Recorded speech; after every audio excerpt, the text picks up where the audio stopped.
Hello students, good morning. So please take care from corona and please utilize the time. So videos chala kastapadi pedutunnam, right? It is easy to take physical classes, but preparing the notes and giving the information with the same notes and same examples, okay, like we are trying. Please make comments. ఈ రోజు నుంచి attendance record అవుతుంది. From yesterday only it started. So కాబట్టి కింద comment పెట్టండి okay అని, and learn the concept daily, learn one question, right. So today's topic very important topics, 3 topics. Data anomalies or database anomalies, next FDs, functional dependencies, and normalization. So normalization is very important. మీకు ఇచ్చిన క్వశ్చన్స్లో ఉంది. First normal form, second, third, fourth, BCNF 5 we have. So నేను unit wise ఇచ్చిన క్వశ్చన్లు ఉంటాయి చూడండి ఈ questions. So normalization very important. Normalization అర్థం కావాలంటే you should understand what is functional dependency and what are anomalies. Okay, so first we'll go with anomalies, then we'll go with functional dependencies, and then we'll go with normalization. So I tried my level best to give the best examples. So ఈ అర్థమైన అర్థం కాకుండా మీరు by heart అని చేయాలి తప్పదు, ఎందుకంటే నార్మలైజేషన్లో we may have essay question or short bit compulsory. Okay, so we'll continue, right? Anomalies, then we'll go with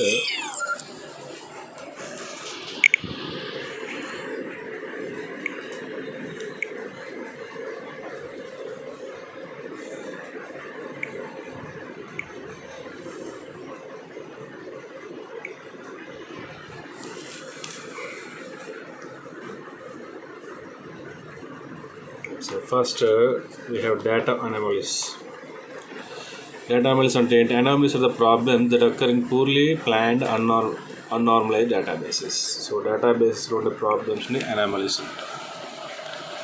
So when they will occur, when they will happen, when they will be triggered ante, so when anomalies are there, right, while inserting data, deleting data or modifying the data, insert, delete, update చేసేప్పుడు anomalies జరుగుతాయి. Anomalies may cause some problems.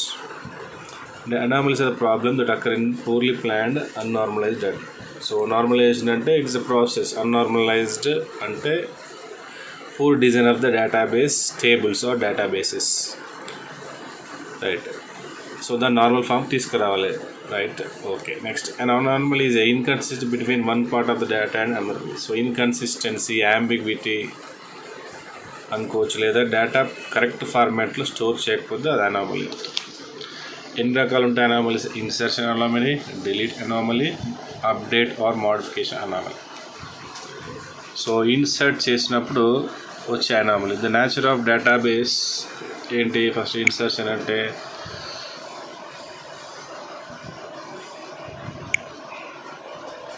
the nature of database may be such that it is not possible to add a required piece of data unless another piece of unavailable data is added. Okay na? For examples unna better understand. Insertion anomaly అంటే ఒక problem ఏంటి? ఒక data తెలుస్తుంది తప్ప ఇంకొక data add చేయలేము. అంటే a library database తీసుకుంటాను ఇక్కడ. So cannot store the details of a new member until that member has taken out a book. So there are every student in the class, they are taking library books. కానీ irregulars ఉన్నారు కదా, వాళ్ళు book తీసుకోరు కాబట్టి వాళ్ళ information దాంట్లో ఉండదు. Database వాళ్ళ ఇన్ఫర్మేషన్ యాడ్ చేయాలి లైబ్రరీలో ఉంటే కనీసం వాళ్ళు ఒక బుక్ తీసుకో. So one piece required to add another piece information. Deletion anomaly. Okay, so data delete చేసేమవుతుందంటే వేరే రిలవెంట్ డేటా డిలీట్ అయిపోతుంది. ఒక రికార్డ్ డిలీట్ చేసామనుకోండి, some dependent data may also be deleted. Alane update, so incorrect data may be have to be changed, which could involve many records having to be changed, leading to the possibility of some changes being made incorrectly. So update చేసినప్పుడు data, right, will be changed in many places, లేదా ఒక update వల్ల మిగతా information మారిపోతూ ఉంటుంది. So like different anomalies will be there. So anomalies అంటే డేటాబేస్లో ఉండే ప్రాబ్లమ్స్. సో ఇక్కడ ఏంటి అప్డేట్కి ఒక ఎగ్జాంపుల్ ఇచ్చాం చూడండి. Suppose a manufacturing company stores employees details in a table named employee that has 4 attributes. Okay, so the above table is not normal, we'll see the problem with this. Okay, so ఇక్కడ example ఇచ్చాము, చూసుకోండి anomalies ఎలా వస్తాయి నేను definite చెప్పాను and how it will be caused అనేది ఇక్కడ. Okay, so anomalies అంటే problems, insert, delete, update anomalies ఉంటాయి. అవి రావద్దంటే నార్మలైజేషన్కి వెళ్ళాలి, నార్మలైజ్ చేస్తే అది వెళ్ళిపోతుంది. Next topic functional dependency. Functional dependency అంటే ఏంటి? ఓకేనా, నార్మల్ డిపెండెన్సీ ఉంటుంది కదా ఇద్దరు వ్యక్తుల మధ్య, ఇక్కడ కూడా అట్లనే టేబుల్ అట్రిబ్యూట్స్ మధ్య డిపెండెన్సీస్ ఉంటాయి. Different dependencies, functional dependency FD అంటారు, transitive dependency, okay, multi value dependency, joint dependency. So there are 4 to 5 types of dependencies for databases. వాటిని ఫైండ్ అవుట్ చేసి వాటిని రిమూవ్ చేస్తారు normalisation. For example functional dependency, transitive functional dependency will be removed in third normal form. Okay, so partial functional dependency will be removed in second normal form. So కాబట్టి ఇక్కడ dependencies తీసేస్తారు నార్మలైజేషన్లో. మరి we should aware of what is dependency, అందుకోసం ఒక dependency అనే topic ఉంది chapter. Okay, just డెఫినేషన్సే అంతే. సరే, first what is dependency, next other type చూద్దాం. A dependency is a constraint that applies on relationship between the attributes. Attributes ఉంటే వాడి మధ్యన మళ్ళీ ఏంటి, ఇక్కడ వాడి మధ్య మన కండిషన్ లేదా రిలేషన్షిప్లో ఉన్న పార్టిసిపేషన్ తెలుసుకునే కన్స్ట్రెయింట్ ఇది. So dependency is a constraint on table attributes. Functional dependency FD అంటాం. ఏంటి ఫంక్షనల్ డిపెండెన్సీ? ఫస్ట్ వన్ డిపెండెన్సీలో a functional dependency is a constraint between any 2 attributes. So టేబుల్లో ఉన్న 2 అట్రిబ్యూట్ తీసుకుంటే వాటి మధ్య ఫంక్షనల్ డిపెండెన్సీ ఉందా లేదా చెక్ చేయొచ్చు. ఈ ఫంక్షనల్ డిపెండెన్సీ ఫైండ్ అవుట్ చేస్తే వాటిని రిమూవ్ చేయాల్సి వస్తుంది. So that's what we should identify functional dependency. If there is a dependency in the database as the attribute B is dependent on attribute A, then it will be referred as A arrow B. ఓకేనా, అంటే అర్థం ఏంటి, B యొక్క value కావాలంటే మనం first ఏ యొక్క value తెలుసుకోవాలి. So B is functionally dependent on A అంటారు. So here attributes B's value determined by only attributes of A. ఓకేనా, ఎగ్జాంపుల్ చూడండి. ఒక ఎంప్లాయీ టేబుల్ ఇచ్చాము. ఎంప్లాయీ టేబుల్ ఏంటి అంటే ఎంప్లాయీ నేమ్ ఉంది, ఓకేనా, phone number, for example department, salary, ఇంకా SS number, social security number అంటే ఒక ఆధార్ కార్డ్ లాగా. ఓకే, ఇంకా ఆధార్ కార్డ్ నెంబర్ ఎస్ఎస్ఆర్ అంటే. ఓకేనా, సో ఆధార్ కార్డులో అంత ఇన్ఫర్మేషన్ ఉంటుంది కదా. ఇక్కడ ఏంటి అంటే నేమ్, మనం నేమ్ తెలుసుకోవాలంటే ఏంటి, ఫర్ ఎగ్జాంపుల్ ఎస్ఎస్ఎన్ యూనిక్గా ఉంటుంది కదా, ఆధార్ నెంబర్ డూప్లికేట్ ఉండదు. సో నేమ్ ఫైండ్ అవుట్ చేయాలంటే ఫస్ట్ ఎస్ఎస్ఎన్ కొడితే ఆటోమేటిక్గా నేమ్ ఐడెంటిఫై అవుతుంది. లేదా నేమ్ తెలుసుకోవాలంటే మనకి ఏం కావాలి, ఎస్ఎస్ఎన్ కావాలి, రైట్. సో ఇక్కడ నేమ్ అనే అట్రిబ్యూట్ ఎంప్లాయీ టేబుల్లో dependent on, functional dependent on SSN. ఓకేనా, ఏ ఆరో బి ఉంది అంటే రివర్స్ అర్థం చేసుకో, B is dependent on A or B's value is determined by only the value of A. So ఇది functional dependency. Next transitive dependency అనేది mathematical formula లాగా ఉంటుంది. ఓకేనా, సో ఫంక్షనల్ డిపెండెన్సీ 2 అట్రిబ్యూట్స్ మధ్య ఉంటే, transitive dependency 3 or more attributes మధ్య ఉంటుంది. ఓకేనా, సో ఇది లైక్ మనకు ట్రాన్సిటివ్ ప్రాపర్టీ ఉంటుంది కదా, if A is greater than B, right, if B is greater than C, then automatically A is greater than C అని చెప్తారు కదా మేము మ్యాథమెటిక్స్లో. సో అలాంటిది ఇది transitive dependency, right, can be found between 3 or more attributes. Okay, అంటే ఏంటి, so C is depend on A to C, right, దాన్ని ట్రాన్సిటివ్ డిపెండెన్సీ అంటాం. ఎలా అవుతుంది, when it is true only because both B is dependent on A or B is functionally dependent on A and as well as C is functionally dependent on B. మళ్ళీ చూడండి, A to C అంటే C will be determined by A, right. ఎలా వచ్చింది ఆ relation అంటే B is dependent on A, again C is dependent on B. So B values అంటే A కావాలి, C values అంటే మళ్ళీ B కావాలి. ఓకేనా, బ్యూటిఫుల్ ఎగ్జాంపుల్ చూడండి. ఇక్కడ ఒక బుక్ ఆథర్ టేబుల్ ఉంది. ఆథర్లో బుక్స్ ఇన్ఫర్మేషన్ స్టోర్ చేస్తారు. ఆథర్ ఏంటి, ఆయన పేరు ఏంటి, ఐడి ఏంటి, ఎన్ని బుక్స్ రాశాడు, ఆయన నేషనాలిటీ ఏంటి, ఆయన ఐడి నెంబర్ ఏంటి, లైక్ పబ్లిషర్ వాళ్ళు స్టోర్ చేస్తారు. ఇక్కడ బుక్ అనే ఒక అట్రిబ్యూట్ ఉంది, author attribute is there, book, author, book, right. So మెయిన్గా book. Next author nationality, author 3 attributes ఉన్నాయి. మళ్ళీ చెప్తున్నా, బుక్ అట్రిబ్యూట్ అంటే టేబుల్ ఆఫ్ కాలం, ఆథర్ అనేది ఒకటి, ఆథర్ నేషనాలిటీ అంటే వాడు ఏ దేశానికి చెందినవాడు అనేది. సో ఫస్ట్ మనకు A to C book and author మధ్య లైక్ A to C అందుకు పైన సో ఆ డిపెండెన్సీ ట్రాన్స్ఫర్ డిపెండెన్సీ అని ఎట్లా. So author nationality dependent author, అది ఏ దేశం వస్తుందంటే పేరు చెప్తాం, James Gosling okay for example America, okay right, Balagurusamy for example India. So like that. So ఇట్లా ఫంక్షనల్ డిపెండెన్సీ ఉంటుంది వీటి మధ్యన. సో బుక్ టు ఆథర్ ఇండైరెక్ట్గా వచ్చేసింది. So author to author nationality dependency ఉంది, తర్వాత ఇక్కడ. సో ఆ మ్యాథమెటికల్ ఫార్మ్ అర్థం చేసుకుంటే A to C అది, దాన్ని ఇక్కడ ఎక్స్ప్లెయిన్ చేసాం. తర్వాత మల్టీ వాల్యూ డిపెండెన్సీ కూడా రైట్, మోర్ అట్రిబ్యూట్స్ మధ్య 2 or more అట్రిబ్యూట్స్ మధ్య ఉంటుంది. ఇక్కడ దీన్ని ఎలా మార్క్ చేస్తారంటే X double mark, X double functional dependent, ఇక్కడ 2 or మార్క్స్ ఉన్నాయి, ఇలా డిఫరెంట్ చేస్తారు. మల్టీవాల్యూ డిపెండెన్స్ అంటే ఏంటి అంటే the presence of 1 or more rows in a table implies the presence of 1 or more rows. Okay, టేబుల్లో ఉన్న ఒక ఎంట్రీ ఇంకొక ఎంట్రీని కంపల్సరీగా చేసే దాన్ని మల్టీవాల్యూ డిపెండెన్సీ అంటారు. ఇక్కడ ఒక ఎగ్జాంపుల్ ఇచ్చాము, మళ్ళీ కింద ఇంకొక ఎగ్జాంపుల్ ఇచ్చాము, మీకు ఏది ఈజీ ఉంటుందో రాయండి. కింద దానికి టేబుల్ ఇచ్చాము, పై దానికి జస్ట్ ఎగ్జాంపుల్ ఇచ్చాము. ఏంటి, Maruti company for example creates many number of cars. ఓకేనా, డిఫరెంట్ మోడల్స్ ఉంటాయి. ఓకే, సెలీరియో ఉంది, మారుతి ఉంది, ఓకేనా, ఇంకేదేదో ఉంది. యూనిక్ కలర్స్ ఏంటి, నార్మల్గా ప్రతి మోడల్లో రెడ్ బ్లూ ఉంటుంది.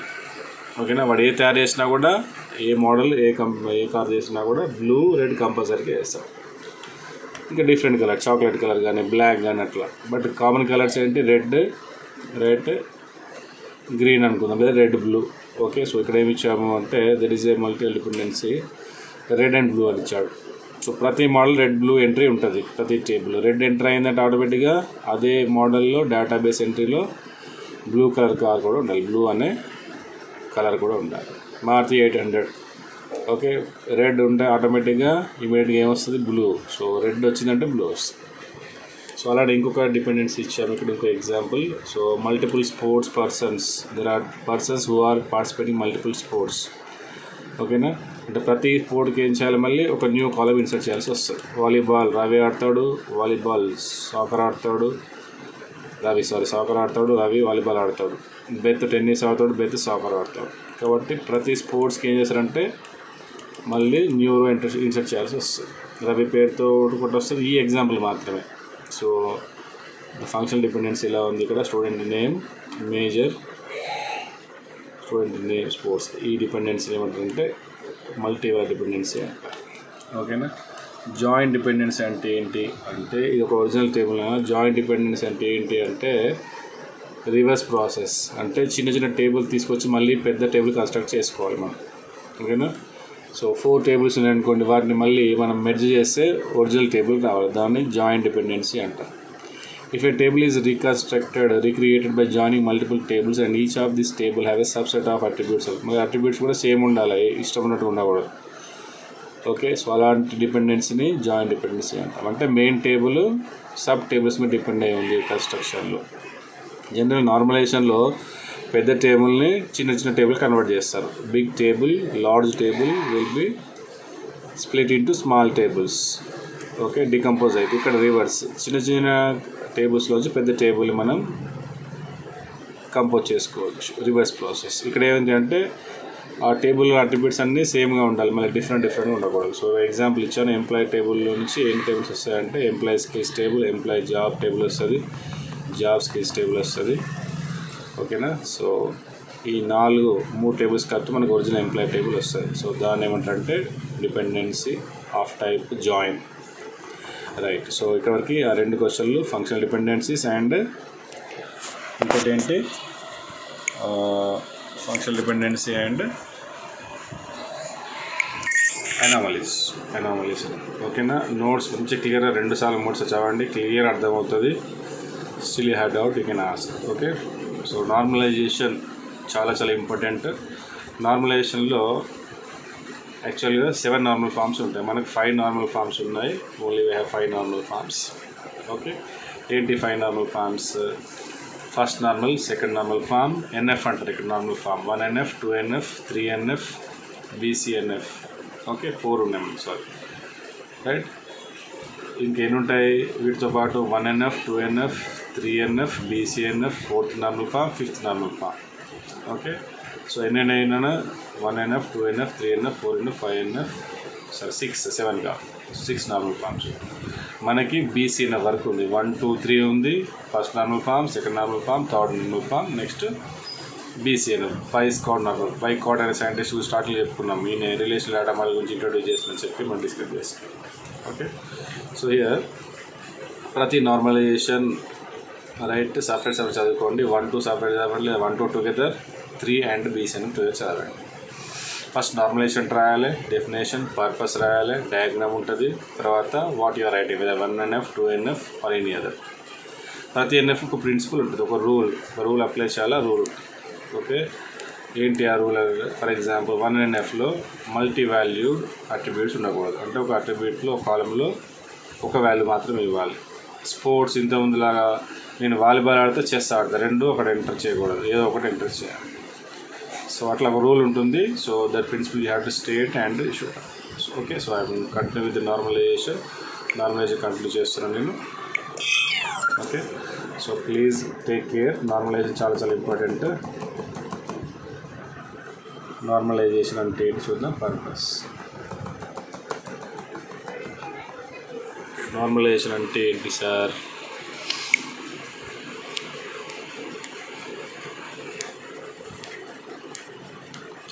Normalization is a database design technique that begins examining the relationships.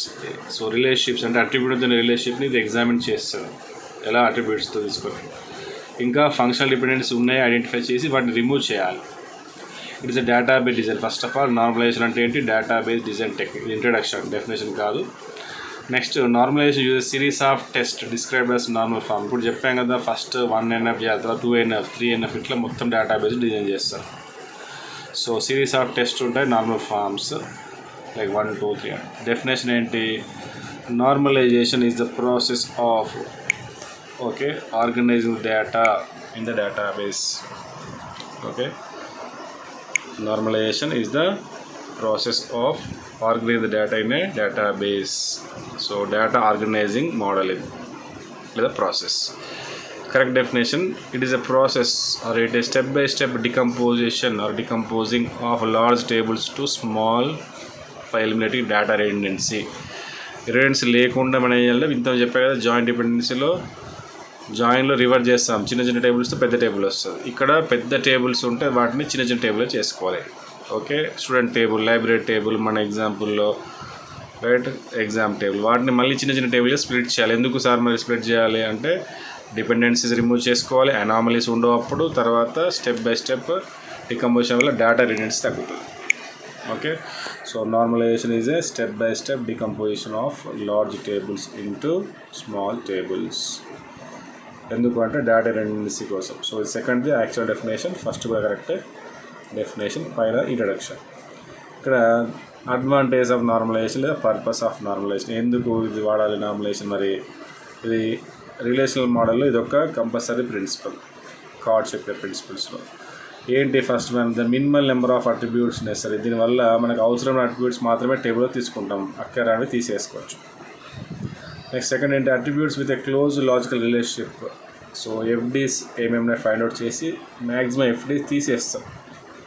ఓకేనా? అంటే ఫంక్షన్కి ప్రైమరీ కీకే ఇంపార్టెన్స్ ఉంటుంది ఇక్కడ. అంటే ప్రతి ఫీల్డ్ కూడా ప్రైమరీ కీ మీద డిపెండెంట్ కావాలి. అంటే ప్రైమరీ కీ వాల్యూస్ చెప్తే మిగతా వాల్యూస్ మనం ఆటోమేటిక్గా తెలుసుకోగలగాలి. ఓకేనా? మీకు ఎగ్జాంపుల్ చెప్తుంటారు క్లాస్లో, ఎప్పుడు అడ్మిషన్ నెంబర్ చెప్తే ఎగ్జామ్ డేటా వస్తుంది. ఓకే లేదా ఏ ఇన్ఫర్మేషన్ తీసుకోవచ్చు, anybody can tell. Aadhaar number చెప్తే ఫర్ ఎగ్జాంపుల్ రేషన్ కార్డులో మన అందరి ఇన్ఫర్మేషన్ వస్తుంది, అంటే family information we're getting. Okay authorise చేయొచ్చు. సో అట్లా next attributes with close logical relationships, ఇది అయిపోయింది. నెక్స్ట్ మినిమల్ రిడెండెన్సీ తగ్గిస్తారు. So there are 3 advantages of normalisation. Okay attributes అవసరం ఉంటాయి, మినిమల్ నెంబర్ ఆఫ్ అట్రిబ్యూట్స్ తీసుకోవడం కోసం, అంటే ఎక్కువ ఉన్న అట్రిబ్యూట్ తీసేస్తాం, will remove additional attributes which are not required. Next attributes with close logical FDs find out చేస్తాం, అవి రిమూవ్ చేస్తాం. నెక్స్ట్ రిడెండెన్సీ తగ్గిస్తాం. అంటే నార్మలైజేషన్ ఎప్పుడు అప్లై చేస్తారు అంటే బిగ్ డేటాబేస్ తయారు చేస్తున్నాం కదా, డేటాబేస్ మనం ఈఆర్ మోడలింగ్ చేస్తాం. Then will go with physical data model. Physical data model ఏం చేస్తామంటే కంప్యూటర్లో డేటా స్టోర్ చేస్తాం టేబుల్స్ ఫార్మాట్. ఇప్పుడు నేను చెప్పినట్టుగా student, library, exam, admission. So వాటిని స్టోర్ చేసామని ఏంటంటే మళ్ళీ అవసరం లేని ఫీల్డ్స్ తీసేస్తాం. అవసరం లేని ఫీల్డ్ తీసేసి ఓన్లీ అవసరం ఉన్న కాలేజ్ మాత్రం పెట్టుకుంటాం. సో టైప్స్ ఆఫ్ నార్మలైజేషన్స్ ఎన్ని టైప్స్ ఉంటాయి సార్? ఇక్కడ ఇప్పుడే వీడియో స్టార్టింగ్ చెప్పాయి కదా, యాక్చువల్గా ఉండేవి 4th 5th వరకు కూడా ఉంటుంది. 1 2 3 BCNF 4 5. దిస్ బుక్లో డయాగ్రామ్ యాస్టిస్ వేసుకోండి. రైట్, హయ్యర్ నార్మల్ ఫామ్ అంటారు. ఏది హయ్యర్ నార్మల్ ఫామ్ అంటే 1 అనేది lower form, second next higher, third higher, fourth higher, BCNF higher, next fourth higher, fifth. Okay, so higher to lower ఉంది ఇక్కడ diagram. So 5NF highest, next దానికంటే తక్కువ 4. So ఆ హైరార్కీలో ఉంది. ఓకే, ఇది types of normal forms. So ఒక్కొక్క normal ఫామ్కి ఒక్కొక్క example ఇచ్చాను ఇక్కడ. Better understand. నేను ఇచ్చిన ఎగ్జామ్ అర్థం కాకపోతే ఇంకా వేరే ఇక్కడ చదువుకోండి, నో ప్రాబ్లం. వేరే బుక్లో కానీ ఇంటర్నెట్లో కూడా దొరుకుతుంది. I tried my level best. ఓకేనా, 2 days పట్టింది తయారు చేయడానికి. So first normal form. Okay, so మళ్ళీ చెప్తున్నా, నార్మల్ ఫామ్ ఒక్కోదానికి ఒక ప్రిన్సిపల్ ఉంటుంది. ఆ ప్రిన్సిపల్ కంపల్సరీగా రాయాలి, అది చూపించాలి table example. Right, so first normal form అంటే ఏంటి? Table is set to be in first normal form. What is the principle? If each column is unique, అంటే ప్రతి కాలం యూనిక్గా ఉండాలి. దాంట్లో వచ్చే value means no repeating groups, no repeating groups or no multi value attributes అని కూడా అంటారు. So a table is set to be in 1NF if each column is unique. అంటే ప్రతి టేబుల్లో ఉన్న కాలం కూడా దానిలో ఇచ్చే వాల్యూస్ ఎలా ఉంటే యూనిక్గా ఎగ్జిస్ట్ కావాలి. మల్టిపుల్ అంటే డూప్లికేట్ రాయకూడదు. అంటే ఫోన్ నెంబర్ అంటే ఒకటే ఉండాలి, 2 రాయాలి. అడ్రస్ అంటే ఒకటే ఉండాలి. సరే, కింద ఒక ఎగ్జాంపుల్ ఇచ్చి చూడండి. శాంపిల్ ఎంప్లాయీ టేబుల్లో 3 ఫీల్డ్స్ ఉన్నాయి: ఎంప్లాయీ, ఏజ్, డిపార్ట్మెంట్. ఓకేనా, మెల్విన్, ఎడ్వర్డ్, అలెక్స్. సరే, బాగుంది. కానీ డిపార్ట్మెంట్లో ఏం జరిగింది? పైన చూడండి, వీడు 2 డిపార్ట్లో పనిచేస్తున్నాడు. మార్కెటింగ్లో పనిచేస్తాడు, సేల్స్లో పనిచేస్తాడు, సీనియర్ ఫర్ ఎగ్జాంపుల్. ఓకేనా, మిగతా వాళ్ళిద్దరికి 1 ఉంది. అప్పుడు ఏంటి ఇక్కడ? సో ఇది above table what happened here? Department కాలంలో మల్టిపుల్ వాల్యూస్ వచ్చాయి ఫస్ట్ రికార్డ్కి. కాబట్టి దాన్ని ఏం చేస్తారంటే ఇలా, అప్పుడు ఇది 1 నార్మల్ ఫామ్ లేదు కాబట్టి ఇట్లా డివైడ్ చేయాలి. So employee table after convert into 1NF ఎలా చేస్తారు? మెల్విన్ పేరు 2 సార్లు వస్తుంది. మెల్విన్ 32 మార్కెటింగ్ ఒక రికార్డ్ అవుతుంది, మెల్విన్ 32 సేల్స్ అని ఒక రికార్డ్ అవుతుంది. రిపిటేషన్ రాదు ఇక్కడ, ఇది ఒక రికార్డ్, ఇది ఒక రికార్డ్ అవుతుంది. ఓకే, సో దీనివల్ల ఏంటంటే అవసరం లేని వెళ్ళిపోతాయి. సో అది ఫస్ట్ నార్మల్ ఫామ్. ఏంటి? రిపీటింగ్ గ్రూప్స్ ఉండకూడదు. ఒక టేబుల్లో వాల్యూ యూనిక్గా రావాలనుకున్నాం కదా, ఇక్కడ గ్రూప్లో మార్కెటింగ్, సేల్స్ 2 సార్లు వచ్చింది ఫస్ట్ మెల్విన్లో, కాబట్టి 1 నార్మల్ ఫామ్ లేదు కాబట్టి దాన్ని ఇలా కన్వర్ట్ చేసుకోవాలి. ఇప్పుడు మార్కెటింగ్ ఒకసారి వచ్చింది, సేల్స్ ఒకసారి వచ్చింది, క్వాలిటీ. ఫోన్ నెంబర్ అనుకోండి, ఫోన్ నెంబర్ 1, ఫోన్ నెంబర్ 2 పెట్టుకోవాలి. లేదా మెల్విన్ 32 ఫోన్ నెంబర్ ఒకటి వస్తుంది, first phone number. Melvin 32 second phone number వస్తుంది, ఒకవేళ ఫోన్ నెంబర్ అనే అట్రిబ్యూట్ ఉంటే. Second normal form. A table is set be 2NF. ఏంటి దీనికి రూల్? 2 రూల్స్ ఇక్కడ నుంచి ఒక్కొక్క దానికి. ఏంటి అంటే ఫస్ట్ 1 నార్మల్ ఫామ్లో ఉండాలి. అంటే it should satisfy the principle of 1NF. Next, there is no partial dependency. ఓకేనా, there is no partial dependency అంటే ఏంటి? దాన్ని ఇంకో ఫామ్లో all attributes should depend solely on the unique identifier or primary key. Table ఉన్న ప్రతి అట్రిబ్యూట్కి functional dependency ఉండదు. దేని మీద ఉండాలి? ఓన్లీ ప్రైమరీ కీ మీద ఉండాలి. దాన్ని డిపెండెన్సీ అంట. అందుకే ఏమన్నాడు? No partial dependency or no other FDs. ఏముండాలి? FD all the attributes. Second మళ్ళీ చూడండి, all the attributes should be depend only on the unique identifier. ఓకేనా, అంటే ఇక్కడ చూడండి ఎగ్జాంపుల్ ఇచ్చాం. Samples database, product database. Product ID ఉంది, ప్రోడక్ట్ ఉంది, బ్రాండ్ ఉంది. అంటే ప్రోడక్ట్ అనేది ప్రోడక్ట్ వాల్యూ ప్రోడక్ట్ ఐడి మీద, ప్రైమరీ కీ మీద డిపెండ్ అయి ఉండాలి. అదే బ్రాండ్ కూడా ప్రోడక్ట్ ఐడి మీద డిపెండ్ అయి ఉండాలి. కానీ బ్రాండ్ మానిటర్ రకరకాల బ్రాండ్స్ ఉంటాయి. ఓకేనా, చూడండి, మానిటర్ యాపిల్ ఉంది, మానిటర్ శాంసంగ్ ఉంది, స్కానర్ HP ఉంటుంది, ఇంకోటి అయిన కంపెనీ ఉండొచ్చు. కాబట్టి ఇక్కడ బ్రాండ్ అనేది ప్రోడక్ట్ ఐడి మీద డిపెండ్ అయ్యి లేదు. ఓకేనా, మానిటర్ అంటే ఏ మానిటర్ అంటే మళ్ళీ ఏం చెప్పాలి? అప్పుడు శాంసంగ్ మానిటరా, యాపిల్ మానిటరా, HP కంపెనీ మానిటరా చెప్పాల్సి వస్తుంది. సో కాబట్టి ఇక్కడ బ్రాండ్ అనేది ప్రోడక్ట్ ఐడి మీద డిపెండ్ అయ్యలేదు, ఇంకా ఇండైరెక్ట్గా ప్రోడక్ట్ మీద డిపెండ్ అయ్యి ఉంది. ఓకేనా, సో బ్రాండ్ అనేది ఏమవుతుందంటే యాక్చువల్గా ప్రోడక్ట్ ఐడి డిపెండ్ కావాలి. అంటే ఈ వాల్యూ తెలవాలంటే 1 చెప్తే మనం ఆటోమేటిక్గా చెప్పగలగాలి ఆ బ్రాండ్ ఏంటి, యాపిల్ కంపెనీదా లేకపోతే ఏ కంపెనీ. బట్ ఇక్కడ లేదు కాబట్టి ఇప్పుడు ఈ బ్రాండ్ కాలం తీసేయాలి. తీసేస్తే ఏమవుతుంది అప్పుడు? ఓకేనా. So product table in the above product ID primary key and branch is depend on product. అప్పుడు ఇలా డివైడ్ చేసుకుంటారు టేబుల్స్ని. ప్రోడక్ట్ ఐడి ప్రోడక్ట్స్ ఒక టేబుల్ అవుతుంది, ప్రోడక్ట్ కేటగిరీ టేబుల్ అవుతుంది, product ID product, brand ID next brand ఒకటి. So Apple brand అంటే ఒకటి, శాంసంగ్ బ్రాండ్ అంటే 2 వస్తుంది. అప్పుడు పక్కన అంటే ఇప్పుడు 2 టేబుల్స్ అయ్యాయి, ఇంకొక టేబుల్ కూడా వస్తుంది, ప్రోడక్ట్స్ బ్రాండ్ టేబుల్. ఇది కరెక్ట్ ఫార్మాట్. సో 1 అంటే ఏంటి? 1 అంటే ఫర్ ఎగ్జాంపుల్ శాంసంగ్ యాపిల్. యాపిల్లో బ్రాండ్ ఐడి 1 వచ్చి ప్రోడక్ట్ ఐడి 1 వస్తే అది ఏమవుతుంది? మానిటర్ అవుతుంది. ఓకేనా. సో యాపిల్ కంపెనీ మానిటర్, ఇది ఇంకో కంపెనీ మానిటర్, ఇది ఇంకో కంపెనీ మౌస్. సో అట్లా. ఓకేనా. సో ఇలా డివైడ్ అవుతాయి ప్రొడక్ట్స్ బ్రాండ్. ఓకేనా. మళ్ళీ ఇక్కడ ప్రైమరీ కీ తీసుకుంటారు, ఒక్కొక్క ప్రతి టేబుల్ ప్రైమరీ కీ వస్తుంది. బ్రాండ్ ఐడి ప్రైమరీ కీ, ఇక్కడ నో రిపిటేషన్. ఓకేనా. ప్రోడక్ట్ ఐడి, బ్రాండ్ ఐడి ఇట్లా పెట్టుకోవాలి ప్రైమరీ కీస్. ఇక్కడ ఏంటంటే మెయిన్గా ప్రైమరీ కీస్ ఉండాలని దీని intention. Next third normal form ఏంటి? Rule should be in 2NF, there is no transfer dependency. ఇంత చెప్పాం కదా మనం, ట్రాన్స్ఫర్ డిపెండెన్సీ ఉండకూడదు, A to C అది. ఓకేనా. So they should not be any transfer dependency. ఇక్కడ స్టూడెంట్ సబ్జెక్ట్ స్కోర్ ఇచ్చాము, ఇది కొంచెం పెద్దగా ఉంది ఎగ్జాంపుల్. సరే ఫస్ట్ ట్రాన్స్ఫర్ డిపెండెన్సీ అర్థం చేసుకుని 3 టేబుల్ తీసుకుంటాం అండి. Student table, subject table, score table. So student table, student ID, name, branch, office. ఓకేనా. నెక్స్ట్ సబ్జెక్ట్ టేబుల్లో ఆల్రెడీ ఉన్నాయి, subject ID, subject name, teacher. ఓకేనా. నెక్స్ట్ స్కోర్ టేబుల్ ఉంది. 3 యాక్చువల్గా ఉన్నాయి డేటాబేస్లో. ఇప్పుడు ట్రాన్స్ఫర్ డిపెండెన్సీ తీసేయడం కోసం ఇప్పుడు దీంట్లో మళ్ళీ కొత్త కాలమ్స్ యాడ్ చేయాలి. ఇప్పుడు థర్డ్ టేబుల్ మిగతా అన్నీ కరెక్ట్గా ఉన్నాయి. థర్డ్ టేబుల్ అనేది right after adding 2 more columns. ఇక్కడ ఏం యాడ్ చేస్తారు మళ్ళీ? Already score ID, student ID, subject ID, marks ఉన్నాయి. Okay. Score ID, student ID, marks, next exam name అని కొత్త యాడ్ చేశారు దీంట్లోకి. ఓకేనా. ఎగ్జామ్ అంటే ఏ ఎగ్జామ్ వల్ల అది అంటే మీకు ఎలక్ట్రానిక్స్ వల్ల ఎలక్ట్రానిక్స్ ఉంది, ఫిజిక్స్ వల్ల ఫిజిక్స్ ఉంటుంది, ఇంకో గ్రూప్ వల్ల ఇంకోటి ఉంటుంది కదా. అప్పుడు ఇక్కడ మళ్ళీ కాన్ఫ్లిక్షన్ వస్తుంది. ఏ ఎగ్జామ్ అంటే అది మళ్ళీ స్టూడెంట్ మీద ఆధారపడి ఉంటుంది. ఓకేనా. కింద ఇచ్చాం ఇక్కడ ట్రాన్స్ఫర్ డిపెండెన్సీ ఎక్కడ ఉంది అనేది. ఓకేనా. Exam name depends on both student and subject. So multivalued dependency ఉంది కాబట్టి దాన్ని ట్రాన్స్ఫర్ డిపెండెన్సీ అంటే తీసేయాలంటే ఏం చేయాలి? ఇక్కడ మళ్ళీ ఇంకొక టేబుల్ వస్తుంది, 4 టేబుల్స్ అవుతాయి మొత్తం. నువ్వు ఎగ్జామ్ టేబుల్ ఫామ్ అవుతుంది, ఇట్లా ఉన్న టేబుల్ ఇలా మారుస్తారు, స్కోర్ టేబుల్. ఓకేనా. చదవండి ఎగ్జాంపుల్, మీకు క్లియర్ అర్థమవుతుంది. ఓకేనా. Right. Last one BCNF, Boyce స్కోర్ నార్మల్ ఫామ్ అంటాం. ఓకేనా. ఇది ఏంటంటే already it should to be BCNF, a table or relation. ఇప్పుడు ఇది 3NF సాటిస్ఫై చేయాలి. ఇంకా every determinant is a candidate key. So candidate key గుర్తు చేసుకోండి, క్యాండిడేట్ కీ అంటే ఏంటి అనేది. ఓకే. సో ప్రైమరీ కీలో మినిమం నెంబర్ ఆఫ్ కీస్ అంటామే. క్యాండిడేట్ కీ అంటే minimum number of columns to be use to identify record uniquely. అంటే ఏ 2 తీసుకున్నా కూడా అది రికార్డ్ని యూనిక్గా ఐడెంటిఫై చేయాలి. Like exam ID plus hall ticket number plus subject ID. ఓకేనా. సో చిన్న ఎగ్జాంపుల్ ఇచ్చాను, చాలా పెద్దగా ఉన్నాయి.